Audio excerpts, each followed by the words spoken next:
On NASCAR's West Coast swing trips, where we spend a couple weeks out west to start the year, I use that time typically to rent something that's a little outside my wheelhouse for the channel.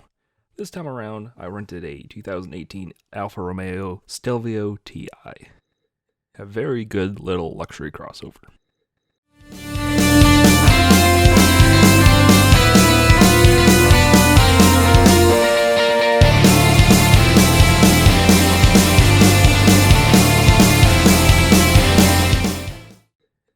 Alfa Romeo is kind of that weird company that you hate to love, love to hate.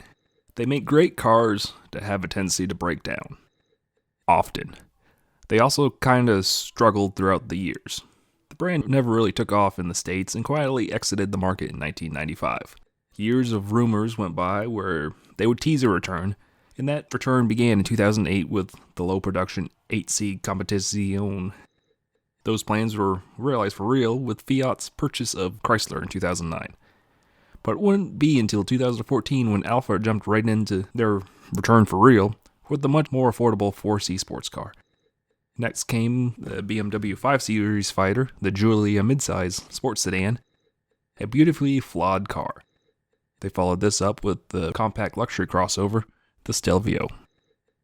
The Stelvio sits on the same Giorgio platform as the Giulia, and is aimed squarely at BMW's X3 and Porsche's Macan. Two engines are available in the States. We aren't cool enough to get the diesel. The 2-liter GME Multi-Air Turbo 4, or the 2.9-liter F154 twin-turbo V6 of the Quadrifoglio model. Both engines are attached to the only available transmission, the AT8 8-speed automatic. Two-wheel drive models are rear-wheel drive, while all-wheel drive models uses Alfa's Q4 all-wheel drive system. While the Quadrifoglio is batshit cool with the Ferrari-developed V6 that produces 505 horsepower, this base model gets the 4-banger. Now, despite it being the base engine, it's definitely no slouch. This little engine produces 280 horsepower and 306 foot-pounds of torque, and has a 0 to 60 of 5.4 seconds. It's a perky little engine, and is a fine fit for this small luxury sports SUV. My only complaint is I really wish the exhaust note was louder.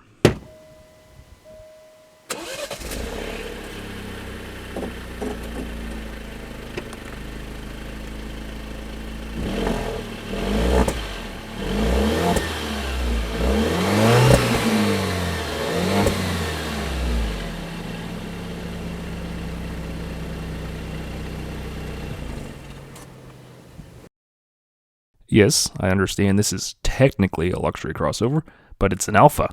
I want to hear that raspy Italian rumble outside the startups. The AT8 transmission does a decent job of transferring power to the ground, and the Q4 all-wheel drive does a decent job at supplying power to the front wheels only when necessary. I didn't really explore the DNA vehicle settings, but I can tell you that I definitely left it out of the eco mode. On the outside, the Stelvio carries over the Giulia styling in great fashion, at least in the nose.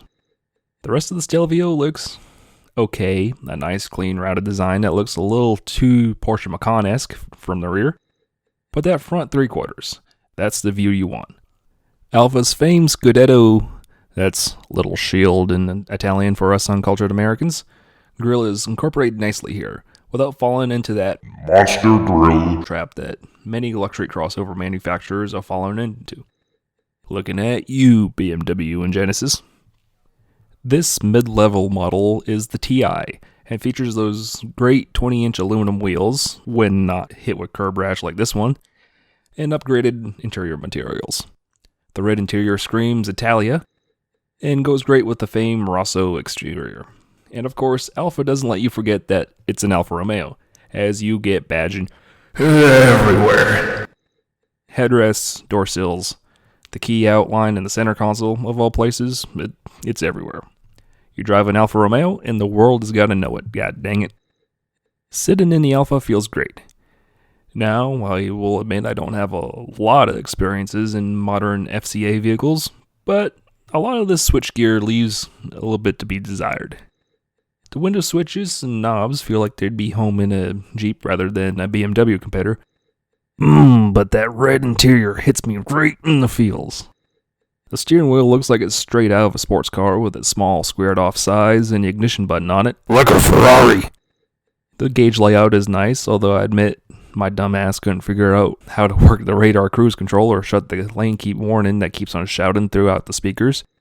But the wheel in your hands feels so good. The pistol grip shifter took me a bit to get used to at first, as when leaving in park you have to push it forward to put it in reverse, which, yeah, I'm a dummy. But I can fit in the rear seat without my noggin hitting the ceiling. This is not a touchscreen. I thought it was, and expected, but nope, you have knobs to figure out. But the knob on the steering wheel is a scroll wheel. I like that. Continuing inside, there's plenty of charge ports in the interior, as you have two 12-volt ports up front and one behind the rear seats, two USB ports in the front, two USB for the rear, and an auxiliary jack. Connectivity is fine, as my phone connected to the Bluetooth okay, but USB connectivity fails the iPod Classic test. And no owner's manual. That's entirely inside Alfa's infotainment system, which is neat, I guess, if you're bored and have an hour to kill. No spare tire, you get this nice little air compressor kit that comes with, gloves.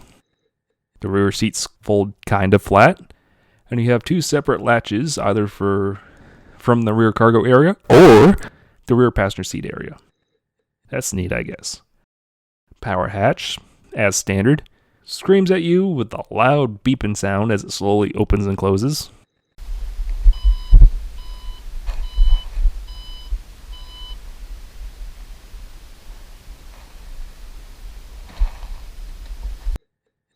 Oh, guess I ought to talk about how it drives now. It drives great. The magazine people are right. It truly doesn't feel like a crossover in the curves. The Stelvio stays fantastically planted in the mountain curves of the Spring Mountain recreational area. Stelvio is a fit name for it, as it's named for the famous Stelvio Pass in the Italian Alps, a road that features a whopping 48 switchbacks. Here in the mountains west of Las Vegas, the Alfa Romeo is at home. Not in the bustling streets of Sin City, but on these fantastic mountain roads. The steering is fantastically tight and has very little body roll. An SUV has no reason to be this good in the twisties, but the Stelvio is, and that's what makes it an Alfa Romeo. It has its fault, but the car has a soul that demands to be unleashed.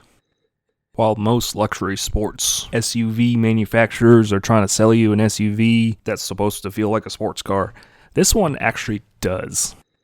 I drove a BMW X6, I know, poor example, last year, and that thing just felt bloated and had all sorts of issues, but this feels great.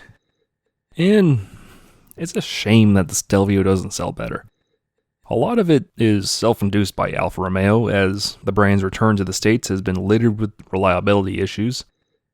Read Car and Driver's fantastic long-term reports on their Giulia. It's so bad that the lack of reliability is a joke in the automotive community. And that kind of reputation is an absolute sales killer in the States. That's why we have 6 Buick crossovers that sell great despite not really being that good. Alfa's attempt at American return has also struck right in the middle of the sedanocalypse. The American makes are killing off their cars in favor of crossovers. And the Giulia relaunch hit at the absolute worst time. So you have a fantastic yet unreliable sports sedan that won't sell, and a good little crossover that won't sell, mostly because of all the problems with the sedan. Kind of a lose-lose situation for the Italian make. And despite all this reputation, this little Stelvio has been probably one of the more reliable vehicles in the owner's rental fleet.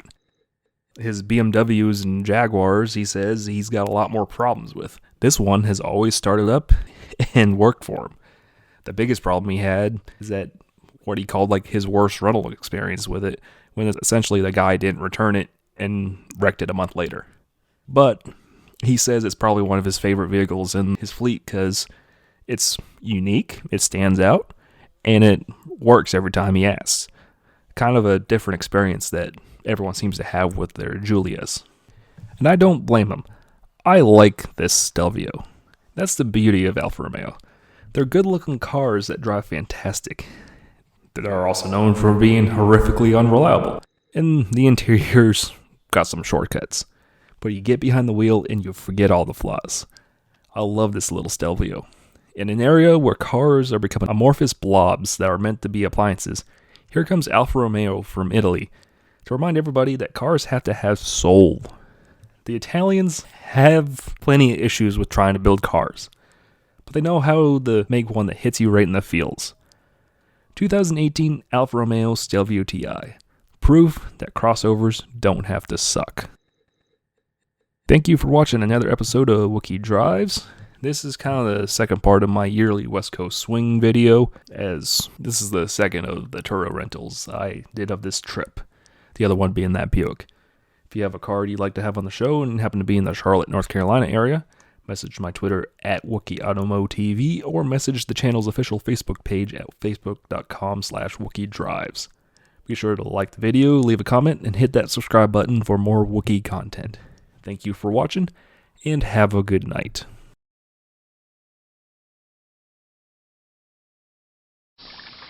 Ah, the wonderful sights and sounds of summer. The birds in the trees, the crickets in the fields, the frogs in the pond, and the spiders on the road. The 2-liter 5-speed Alfa Romeo Spider. It's summer on wheels.